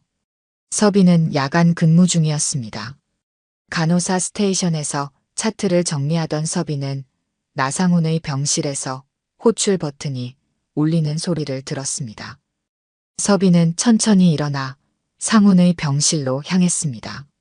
문을 열자 상훈은 불안한 표정으로 침대에 앉아 있었어요. 땀으로 젖은 얼굴이 창백해 보였습니다. 무슨 일 있으세요? 상훈은 떨리는 목소리로 대답했습니다. 잠이 안 와요. 내일 수술인데. 가슴이 너무 아파요. 서빈은 상훈의 심박수를 체크했습니다. 평소보다 높았지만 위험할 정도는 아니었죠. 불안감 때문일 수 있어요. 심호흡하세요. 상훈은 서빈의 손을 갑자기 붙잡았습니다. 따뜻한 온기가 전해져 왔어요. 서빈은 움찔했지만 손을 빼지 않았습니다. 간호사 양반, 나 진짜 무서워요. 나 죽으면 어떡해요? 상훈의 목소리가 흔들렸습니다. 늘 체면을 차리던 모습은 온데간데 없이 사라졌죠. 앞에 있는 건 그저 죽음이 두려운 한 노인일 뿐이었습니다. 내일 수술 안 하면 안 될까요? 다른 방법은 없나요? 서빈은 잠시 상훈을 바라보았습니다. 자신을 버린 남자였지만 지금 이 순간만큼은 그저 환자였어요. 서빈은 천천히 대답했습니다. 수술은 필요합니다. 하지만 의료진이 최선을 다할 거예요. 너무 걱정하지 마세요. 서빈은 수면제를 건넸습니다. 이거 드시면 좀 편안하게 주무실 수 있을 거예요. 상훈은 물을 한 모금 마시며 약을 삼켰습니다. 그리고 다시 서빈의 눈을 바라봤어요. 이상하게 간호사님이 옆에 있으면 안심이 돼요. 내 딸이 있었다면 이런 느낌이었을까? 서빈의 가슴이 철렁 내려앉았습니다.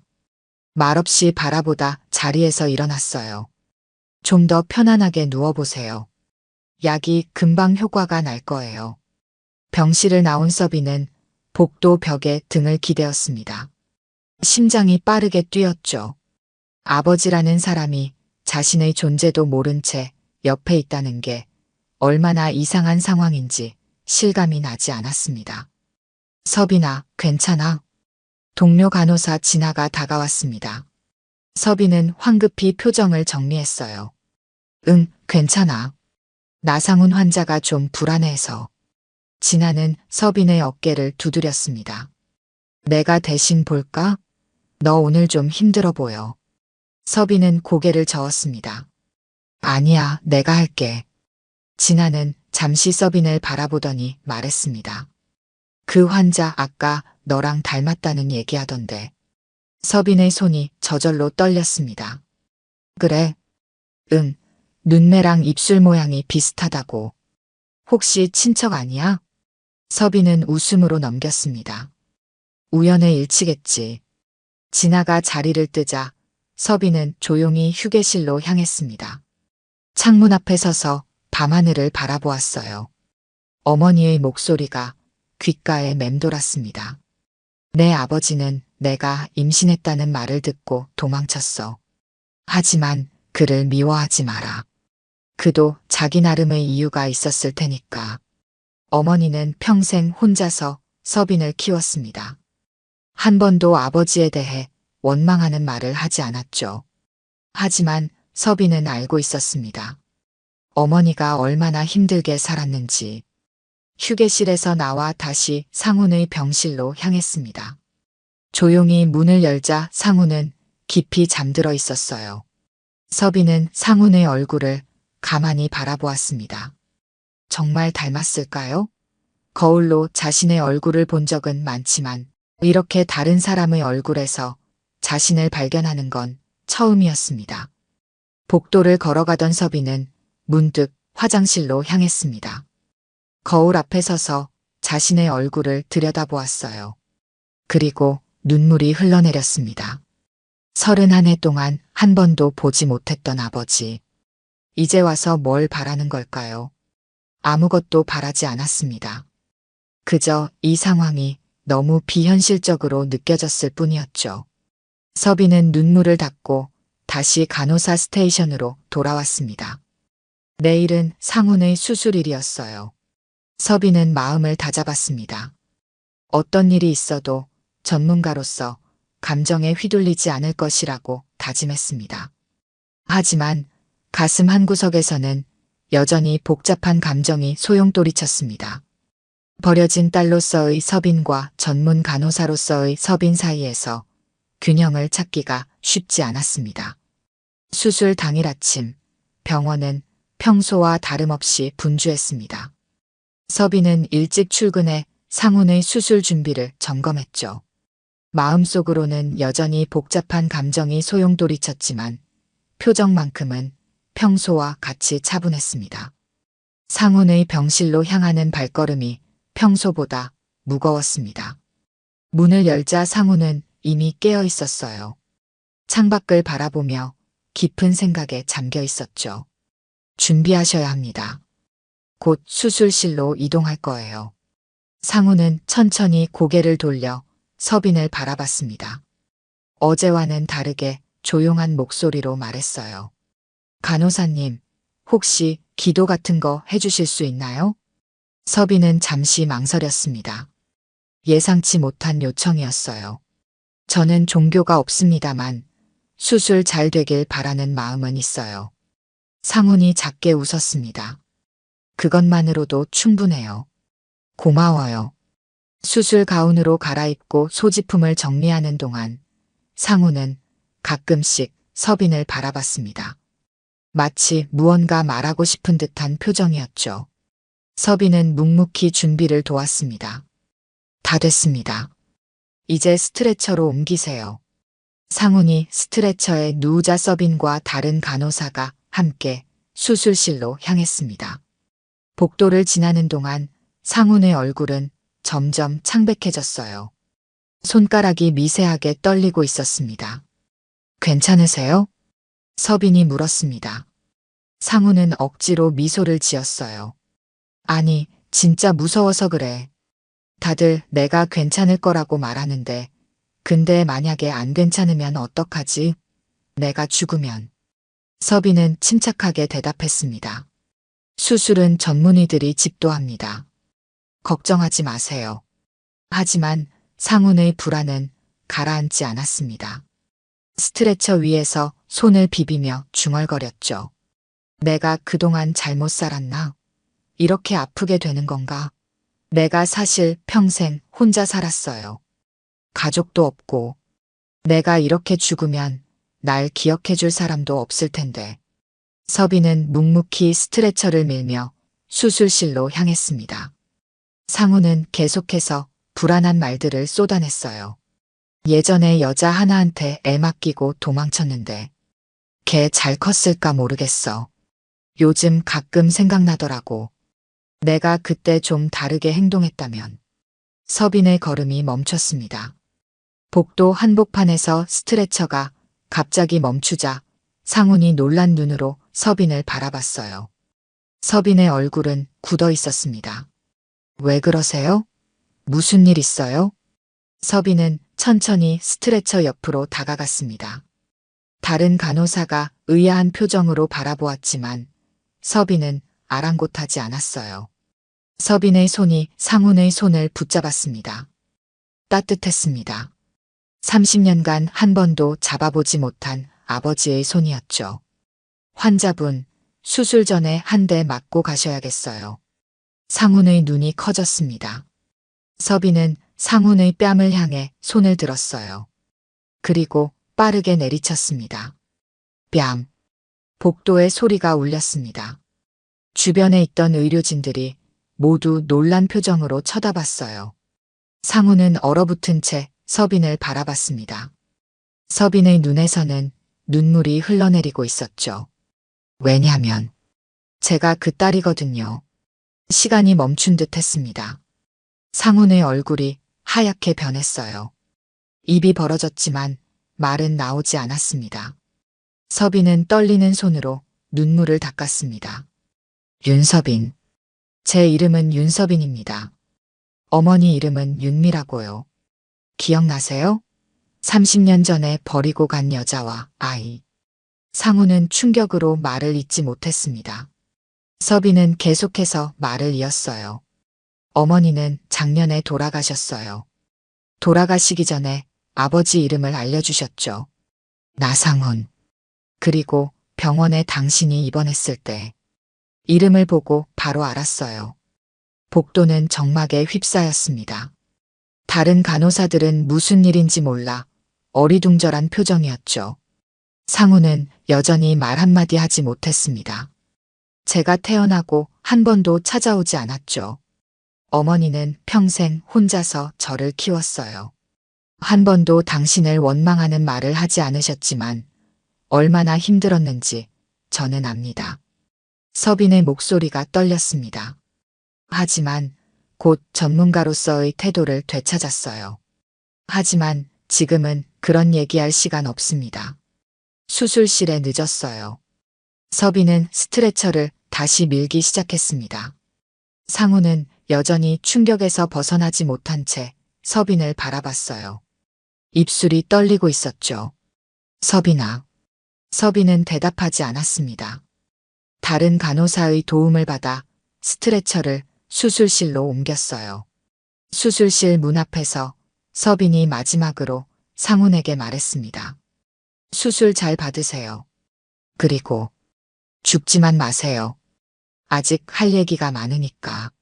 수술실 문이 닫히고 서빈은 잠시 그 자리에 서 있었습니다. 31해 동안 참아왔던 감정이 마침내 폭발했습니다. 서빈은 조용히 화장실로 향했습니다. 거울 앞에 서서 자신의 얼굴을 바라봤어요. 눈물 젖은 얼굴이 거울에 비쳤습니다. 그리고 거기엔 나상훈을 닮은 눈매가 있었죠. 수술실 내부는 차갑고 긴장감이 감돌았습니다. 의사와 간호사들이 분주히 움직였지만 나상훈의 마음은 여전히 복도에 남아 있었죠. 마취과 의사가 다가와 마취 준비를 시작했습니다. 심호흡하시고 편안하게 누워 계세요. 상훈의 눈은 천장을 바라보았지만 머릿속은 방금 전 일어난 일로 가득했습니다. 윤서빈. 자신이 버린 딸. 그 사실이 믿기지 않았어요. 혈압이 높네요. 긴장을 푸세요. 마취과 의사의 말에도 상훈은 대답하지 않았습니다. 얼굴이 하얗게 변했고 입술이 떨리고 있었죠. 간호사 한 명이 의사에게 속삭였습니다. 환자 상태가 불안정한 것 같아요. 집도의가 다가와 상훈의 얼굴을 들여다보았습니다. 나상훈 씨, 괜찮으세요? 지금부터 마취를 시작할 건데 불안하신 게 있으면 말씀해 주세요. 상우는 겨우 입을 열었습니다. 제 딸이요. 의사는 의아한 표정을 지었습니다. 네. 가족이 없다고 기록되어 있는데요.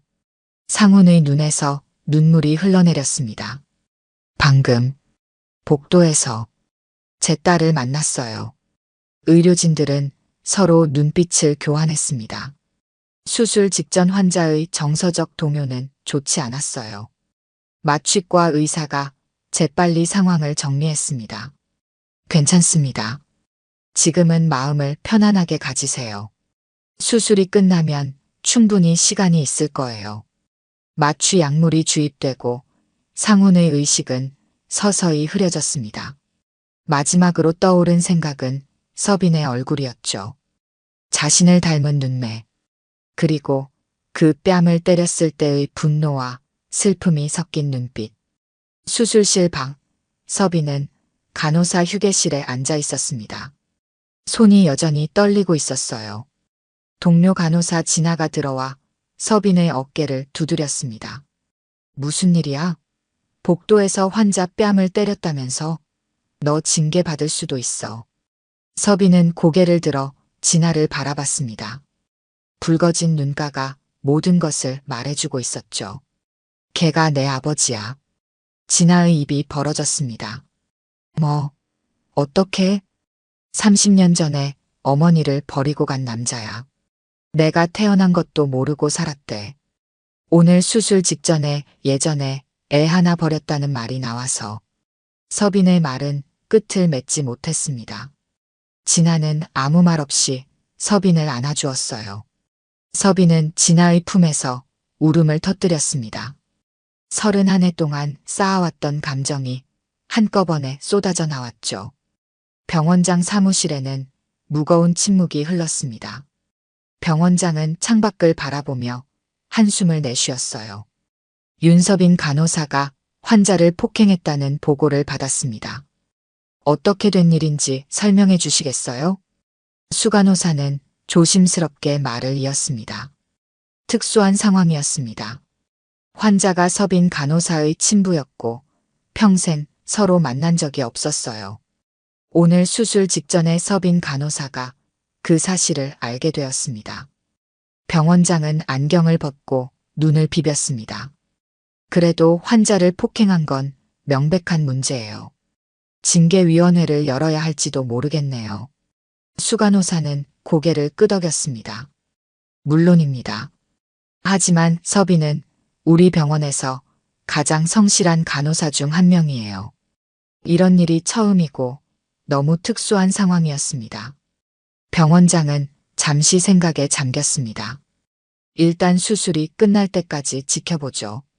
환자 상태도 봐야 하고. 수술실에서는 시간이 흘러가고 있었습니다. 의사들은 집중하여 상훈의 심장판막 수술을 진행했어요. 수술은 예상보다 복잡했지만 의료진의 노력으로 순조롭게 진행되고 있었습니다. 서빈은 자신의 사무실에 앉아 창밖을 바라보았습니다. 아버지의 수술이 몇 시간째 진행 중이었죠. 마음속으로는 수술이 잘 되기를 바랐습니다. 아무리 버려진 딸이라 해도 그 사람이 무사히 수술을 마치길 원했어요. 진아가 서빈의 사무실로 들어왔습니다. 서빈아, 괜찮아? 병원장님이 널 찾으셨어. 서빈은 천천히 일어났습니다. 알았어. 갈게. 서빈이 병원장실로 향하는 동안 수술실에서는 마지막 봉합이 끝나고 있었습니다. 집도인은 만족스러운 표정으로 말했습니다. 수술 성공적이네요. 회복실로 옮겨주세요. 상우는 아직 마취에서 깨어나지 않은 채 회복실로 이동했습니다. 간호사들이 그의 활력 징후를 체크하며 회복 과정을 지켜보았죠. 아무도 복도에서 있었던 일에 대해 말하지 않았지만 모두가 알고 있었습니다. 이 환자가 윤서빈 간호사의 아버지라는 사실을. 병원장실에서 서빈은 진지한 표정으로 자신의 행동에 대해 설명했습니다. 제 행동이 잘못됐다는 것을 인정합니다. 그 어떤 이유로도 환자에게 폭력을 행사해서는 안 되었어요. 징계를 받을 준비가 되어 있습니다. 병원장은 서빈을 바라보았습니다. 일단 한 달간 정직 처분이 내려질 거예요. 병원 윤리위원회의 결정에 따라 추가 조치가 있을 수도 있고요. 서빈은 고개를 끄덕였습니다. 예상했던 결과였어요. 이해합니다. 하지만 한 가지만 부탁드려도 될까요? 말해보세요. 나상훈 환자가 회복될 때까지는 제가 담당하게 해주세요. 제 아버지니까요. 병원장은 잠시 생각하더니 고개를 저었습니다. 그건 어렵겠네요. 윤리적으로 문제가 될 수 있어요.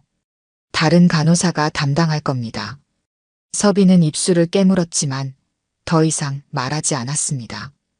병원장실을 나오는 길에 서빈의 눈에서 다시 눈물이 흘렀습니다.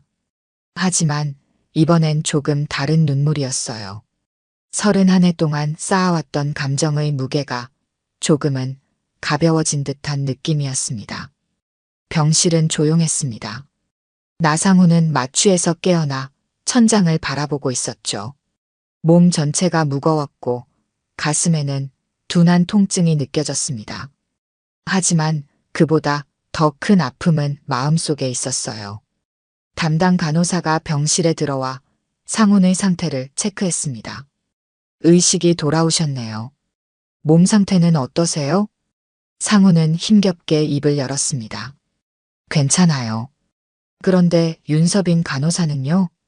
간호사는 잠시 망설이더니 대답했습니다. 다른 업무 때문에 자리를 비웠습니다. 제가 대신 담당하게 되었어요. 상훈은 눈을 감았습니다. 수술 전의 기억이 선명하게 떠올랐어요. 복도에서 서빈이 자신에게 한 말. 그리고 그 뺨을 때렸을 때의 감정. 그 간호사. 정말 제 딸인가요? 간호사는 곤란한 표정을 지었습니다. 저는 자세한 사정을 모릅니다. 회복에 집중하세요. 상훈의 손이 덜덜 떨렸습니다. 자신이 젊은 시절 도망쳤던 그 여자의 딸. 자신의 딸. 평생 알지 못했던 존재가 갑자기 눈앞에 나타났던 겁니다. 시간이 흘러 저녁이 되었습니다. 상훈은 잠들지 못한 채 창밖을 바라보고 있었어요. 문이 열리고 주치의가 들어왔습니다. 회복이 예상보다 좋네요. 수술은 성공적이었습니다. 상훈은 고개를 돌려 의사를 바라봤습니다. 의사 선생님, 혹시 윤서빈 간호사 좀 만날 수 있을까요? 의사는 잠시 침묵했습니다. 그건 지금은 어려울 것 같습니다. 일단 회복에 집중하세요. 의사가 나간 후 병실은 다시 고요해졌습니다. 상훈은 깊은 한숨을 내쉬었어요. 30년 전 자신은 29살이었습니다. 막 취직한 회사에서 승진을 앞두고 있었죠. 그때 만난 여자는 23, 대학을 갓 졸업한 신입사원이었습니다. 짧은 연애 끝에 그녀가 임신했다는 소식을 들었을 때 상훈은 겁에 질렸어요. 회사에 알려지면 승진은 물 건너갈 것이고 결혼은 자신의 계획에 없었습니다. 도망치듯 그녀를 떠났죠. 이후 아이가 태어났다는 소식을 전해 들었지만 모른 척했습니다.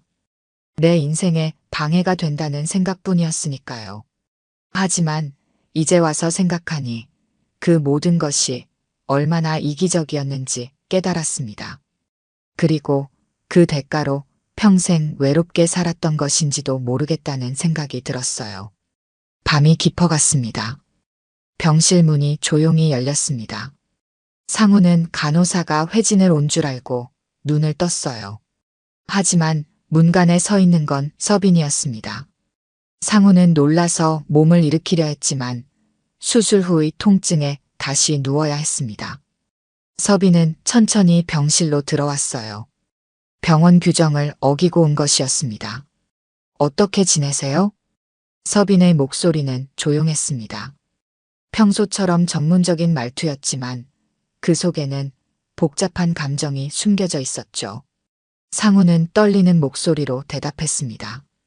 괜찮아. 수술은 잘 됐다고 하더라고. 침묵이 흘렀습니다. 어색한 공기가 병실을 감쌌어요. 상훈이 먼저 입을 열었습니다. 진짜 내 딸이니? 서빈은 고개를 끄덕였습니다. 네. 어머니가 작년에 돌아가시기 전에 아버지의 이름을 알려주셨어요. 나상훈. 그리고 병원에 입원하셨을 때 환자 기록을 보고 알았습니다. 상훈의 눈에서 눈물이 흘러내렸습니다. 평생 눈물을 보인 적 없는 사람이었지만 지금은 참을 수 없었어요. 미안해. 정말 미안해. 서빈은 말없이 서 있었습니다. 마음 한구석에서는 여전히 분노가 남아 있었지만 또 다른 한편으로는 이 순간을 오랫동안 기다려왔다는 생각도 들었어요. 병실에 계신 동안 계속 지켜봤습니다. 처음에는 정말 당신인지 확신할 수 없었어요. 하지만 점점 저와 닮은 부분들이 보이더라고요. 상우는 눈물을 닦으며 서빈을 바라봤습니다. 정말 닮았습니다. 눈매와 입술 모양, 그리고 말투까지. 마치 젊은 시절 자신의 모습을 보는 것 같았어요. 내 어머니, 잘 지냈니? 서빈은 잠시 창밖을 바라봤습니다. 어머니는 혼자서 저를 키우셨어요. 한 번도 당신을 원망하는 말씀을 하지 않으셨습니다. 오히려 내 아버지를 미워하지 말라고 하셨죠. 상훈의 가슴이 조여왔습니다. 자신이 버린 여자가 그렇게 대인배였다니 더욱 부끄러워졌어요. 어머니는 작년에 암으로 돌아가셨어요. 마지막 순간까지 저를 걱정하셨죠. 서빈의 눈에도 눈물이 고였습니다. 상훈은 손을 뻗어 서빈의 손을 잡으려 했지만 서빈은 한 걸음 물러섰어요. 아직은 그러기엔 이릅니다. 상훈은 이해한다는 듯 고개를 끄덕였습니다. 서빈은 천천히 병실을 나가려 했어요. 문 앞에서 서빈이 다시 한번 상훈을 바라봤습니다. 수술은 잘 됐지만 회복 기간이 필요해요. 앞으로 조심하세요. 상훈은 눈을 깜빡이며 대답했습니다. 진짜 내가 내 딸이구나. 서빈은 대답하지 않고 문을 열었습니다. 나가기 전 마지막으로 말했어요. 내일 다시 올게요. 그때 더 이야기하죠. 병실 문이 닫히고 상훈은 홀로 남았습니다. 감정이 복받쳐 오르는 것을 참을 수 없었어요. 수술로 열었던 가슴보다 더 큰 상처가 마음속에서 벌어진 것 같았습니다. 그리고 동시에 오랫동안 닫혀있던 무언가가 열리는 느낌도 들었죠. 눈을 감은 상훈의 귓가에 서빈의 목소리가 맴돌았습니다. 진짜 그 말이 의미하는 바를 이제야 깨닫는 것 같았어요. 자신에게도 가족이 있었다는 사실, 그리고 그 가족을 버렸다는 뼈아픈 진실. 다음 날 아침, 나상훈의 병실에는 햇살이 가득 들어왔습니다. 간밤의 생각들로 잠을 설친 상훈은 피곤한 얼굴로 창밖을 바라보고 있었죠. 문이 열리고 담당 의사가 들어왔습니다. 오늘 상태는 어떠세요? 통증은요? 상훈은 고개를 돌려 의사를 바라봤습니다. 괜찮아요. 조금 아프긴 하지만 견딜만해요. 의사는 상훈의 심장 박동을 확인하며 말했습니다. 회복이 빠르네요. 하지만 무리는 금물입니다. 앞으로 일주일 정도는 병원에 더 계셔야 해요. 상훈은 고개를 끄덕였습니다. 의사가 나간 후 상훈은 다시 생각에 잠겼어요. 어제 서빈을 만났던 순간이 계속 머릿속을 맴돌았습니다. 자신의 딸, 30년 동안 단 한 번도 만나지 못했던 자신의 핏줄. 오후가 되자 병실 문이 열렸습니다. 서빈이 들어왔어요. 어제와는 달리 사복 차림이었습니다. 안녕하세요. 상훈은 급하게 몸을 일으키려 했지만 통증에 얼굴을 찌푸렸습니다. 무리하지 마세요. 누워 계세요.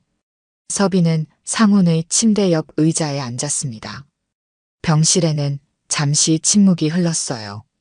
두 사람 다 어디서부터 이야기를 시작해야 할지 몰랐습니다.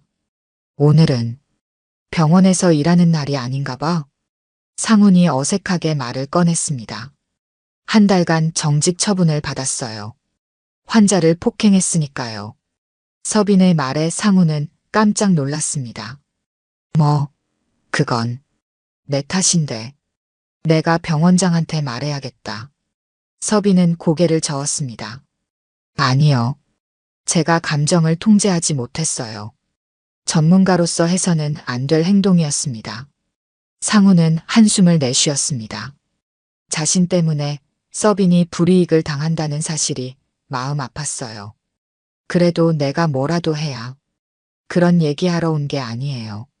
서빈의 목소리는 조용했지만 단호했습니다. 상훈은 입을 다물었어요. 서빈은 가방에서 작은 앨범을 꺼냈습니다. 이건 제 성장 앨범이에요. 어머니가 하나하나 정리해 두셨죠. 상훈은 조심스럽게 앨범을 받아들었습니다. 첫 페이지를 펼치자 갓 태어난 아기의 사진이 보였어요. 서빈이었습니다. 상훈의 손이 떨렸습니다. 내가 이렇게 컸구나. 페이지를 넘길 때마다 서빈의 성장 과정이 펼쳐졌습니다. 첫 돌, 유치원 입학식, 초등학교 졸업식. 상훈은 한 장면도 함께하지 못했던 순간들을 보며 가슴이 아팠어요. 어머니가 혼자서 너를 키우느라 많이 힘들었겠다. 서빈은 창밖을 바라보며 대답했습니다. 네. 하지만 어머니는 한 번도 불평하지 않으셨어요. 늘 내 아버지는 좋은 사람이야 라고 말씀하셨죠. 상훈의 눈에서 눈물이 흘러내렸습니다. 나는 그렇게 좋은 사람이 아니었는데. 서빈은 상훈을 바라보았습니다. 그의 모습이 처음으로 가여워 보였어요. 그저 나이든 외로운 남자일 뿐이었습니다. 결혼은 왜 안 하셨어요? 상훈은 고개를 저었습니다. 모르겠어. 처음에는 경력을 쌓는데 집중하느라. 그 다음에는 적당한 사람을 못 만나서. 그러다 보니 나이만 들었지. 서빈은 손을 뻗어 앨범의 마지막 페이지를 펼쳤습니다. 서빈의 간호사 졸업식 사진이었어요. 옆에는 웃고 있는 어머니의 모습이 보였습니다. 어머니는 제가 간호사가 되는 것을 정말 자랑스러워 하셨어요. 아픈 사람들을 돌봐주는 딸을 두다니 얼마나 행복한지 모른다고 하셨죠. 상훈은 사진 속 여자를 바라봤습니다. 많이 변해 있었지만 여전히 아름다웠어요. 그리고 행복해 보였습니다. 자신 없이도 그녀는 행복한 삶을 살았던 겁니다. 내가 너무 미안해. 그땐 무서웠고 바보 같았고. 상훈의 목소리가 떨렸습니다. 가슴 속에서 오랫동안 굳어있던 무언가가 녹아내리는 느낌이었어요. 난 내 어머니에게도 너에게도 아무것도 해준 게 없어. 이제 와서 미안하다는 말이 무슨 소용이 있겠냐만. 서빈은 고개를 들어 창밖을 바라보았습니다. 햇살이 그녀의 얼굴을 비추고 있었어요. 지금도 겁쟁이세요. 하지만 살아계셔서 다행이에요. 상훈은 놀라서 서빈을 쳐다봤습니다. 서빈의 눈에서는 눈물이 흘러내리고 있었죠. 어머니는 끝까지 당신을 기다리셨어요. 내 아버지가 언젠가는 돌아올 거야라고. 하지만 그러지 않으셨죠.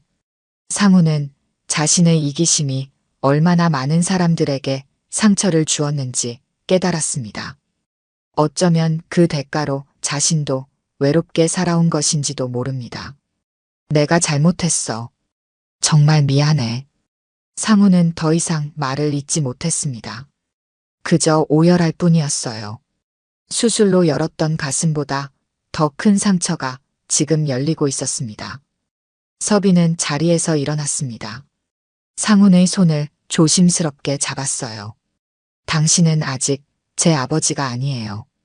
그냥 우연히 만난 환자일 뿐이죠. 하지만 서빈은 잠시 망설이다 말을 이었습니다. 시간이 지나면 달라질 수도 있겠죠. 상훈은 서빈의 손을 꼭 쥐었습니다. 손에서 전해지는 온기가 위로가 되었어요. 기회를 줘서 고마워.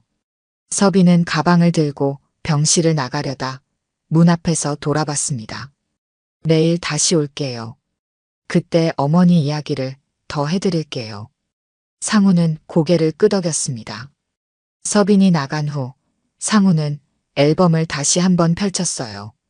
자신이 놓친 30년의 시간이 고스란히 담겨 있었습니다. 그리고 그 시간들은 돌아오지 않을 겁니다.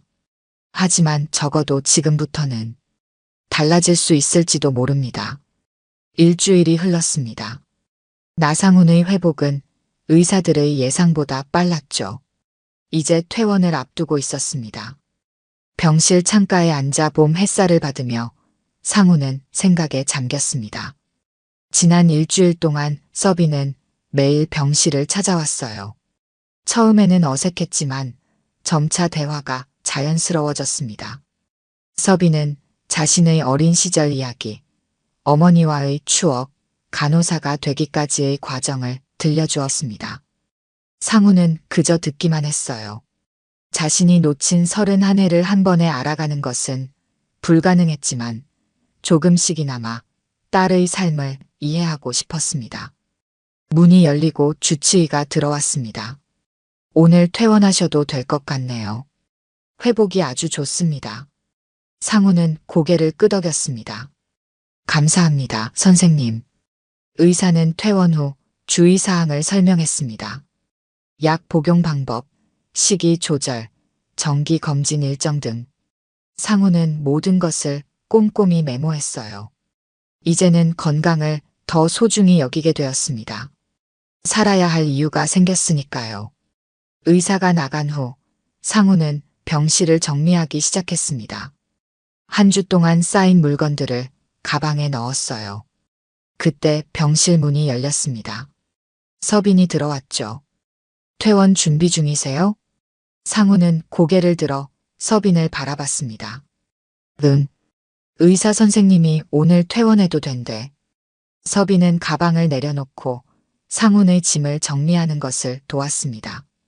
두 사람 사이에는 이제 어색함보다는 편안함이 더 컸어요. 앞으로 어떻게 지내실 거예요? 서빈의 질문에 상훈은 잠시 생각에 잠겼습니다. 글쎄, 집으로 돌아가겠지. 그동안 방치했던 건강도 챙기고. 침묵이 흘렀습니다. 둘 다 퇴원 후에도 계속 만날 수 있을지 묻고 싶었지만 쉽게 입을 열지 못했어요. 서빈아.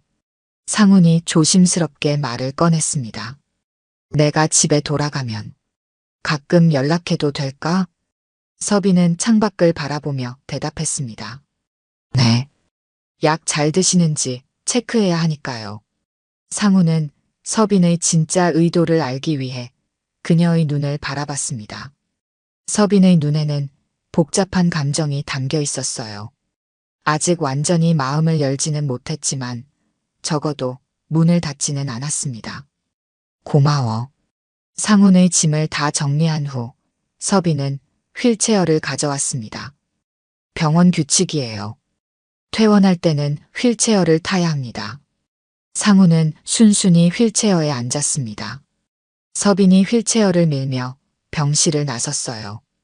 복도에는 여러 환자와 의료진들이 분주히 오가고 있었습니다. 엘리베이터에 도착한 두 사람은 잠시 침묵했죠.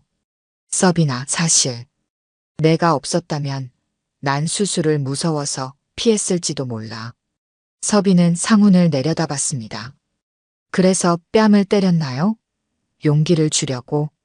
상훈은 웃음을 터뜨렸습니다. 아마도 그랬을 거야. 내 어머니도 그랬어. 내가 겁쟁이일 때 용기를 주곤 했지. 서빈의 입가에도 작은 미소가 번졌습니다. 엘리베이터가 도착하고 두 사람은 1층으로 내려갔어요. 병원 로비에 도착하자 상훈이 휠체어에서 일어났습니다. 여기까지만 해도 될 것 같아. 이제 혼자 걸을 수 있어. 서빈은 고개를 끄덕였습니다. 두 사람은 병원 출구까지 함께 걸었어요. 밖에는 봄 햇살이 환하게 비치고 있었습니다. 당신 집에 데려다 드릴까요? 상우는 고개를 저었습니다. 아니, 괜찮아. 택시 탈게. 너도 할 일이 있을 테니까. 서빈은 망설이다가 주머니에서 종이를 꺼냈습니다. 제 연락처예요. 필요하시면 언제든 전화하세요. 상우는 종이를 받아 주머니에 넣었습니다. 그리고 조심스럽게 물었어요. 혹시 언젠가 내 집에 초대해 줄 수 있을까? 내 어머니 사진도 더 보고 싶고. 서빈은 잠시 생각하더니 대답했습니다. 언젠가는요. 아직은 시간이 좀 필요해요. 상우는 이해한다는 듯 고개를 끄덕였습니다. 서빈은 병원으로 돌아가기 위해 몸을 돌렸어요. 그럼 안녕히 가세요. 약 잊지 말고 드세요. 상우는 서빈이 멀어지는 모습을 바라보았습니다. 그리고 작게 중얼거렸어요. 서빈아, 아빠란 말 한 번만 해줬으면 좋겠다. 상우는 그 말이 서빈에게 들리지 않았다고 생각했습니다. 하지만 서빈은 잠시 걸음을 멈추었어요. 그 말을 들었던 겁니다. 서빈은 돌아보지 않고 다시 걸음을 옮겼습니다. 병원 입구에서 잠시 멈춰서서 깊은 숨을 내쉬었어요. 그녀의 눈에는 눈물이 맺혀 있었습니다. 상우는 택시를 잡아 집으로 향했습니다. 집에 도착해 현관문을 열자 오랫동안 비어있던 집의 공기가 그를 맞이했어요. 텅 빈 집이었습니다. 예전에는 이것이 익숙했지만 이제는 왠지 낯설게 느껴졌습니다. 거실 소파에 앉아 TV를 켰지만 상훈의 마음은 다른 곳에 있었어요. 서빈이 건네준 종이를 꺼내 번호를 바라봤습니다. 전화해도 될까? 아직은 이른 건 아닐까? 복잡한 생각들이 머릿속을 맴돌았습니다. TV를 꺼놓고 창밖을 바라보며 상우는 혼잣말을 했습니다. 서빈이, 아빠란 말 한 번만 해줬으면 좋겠다. 그 순간 전화기가 울렸습니다. 상우는 놀라서 전화를 받았어요. 여보세요? 약은 드셨나요? 서빈의 목소리였습니다. 상훈의 가슴이 따뜻해졌어요. 아직, 지금 먹으려던 참이었어. 잊지 마세요. 건강 챙기셔야 해요. 아버지. 마지막 단어를 듣고 상훈은 숨을 멈췄습니다. 서빈은 더 이상 말을 잇지 않고 전화를 끊었어요. 상훈의 눈에서는 눈물이 흘러내렸습니다. 행복한 눈물이었죠. 병원 복도에 서 있던 서빈도 마찬가지였습니다. 전화를 끊고 깊은 숨을 내쉬었어요. 아직은 어색했지만 언젠가는 자연스러워질지도 모르겠다는 생각이 들었습니다. 30년의 시간을 하루아침에 메울 수는 없지만 적어도 이제 시작할 수 있을 것 같았어요. 병원 창문 너머로 보이는 하늘은 맑고 푸르렀습니다. 서빈은 미소를 지었습니다. 어머니가 하늘에서 지켜보고 있다면 아마 기뻐하실 거라고 생각했어요. 그리고 서빈 자신도 마음속에 있던 무거운 짐을 조금은 내려놓은 듯한 가벼움을 느꼈습니다. 오늘 들려드린 이야기가 여러분의 마음에 작은 울림이 되었기를 바랍니다. 이야기가 좋으셨다면 좋아요와 구독 부탁드려요. 다음 사연을 들려드리는데 큰 힘이 된답니다. 그리고 여러분의 이야기도 댓글로 들려주세요. 다음 이야기 때 또 뵙겠습니다.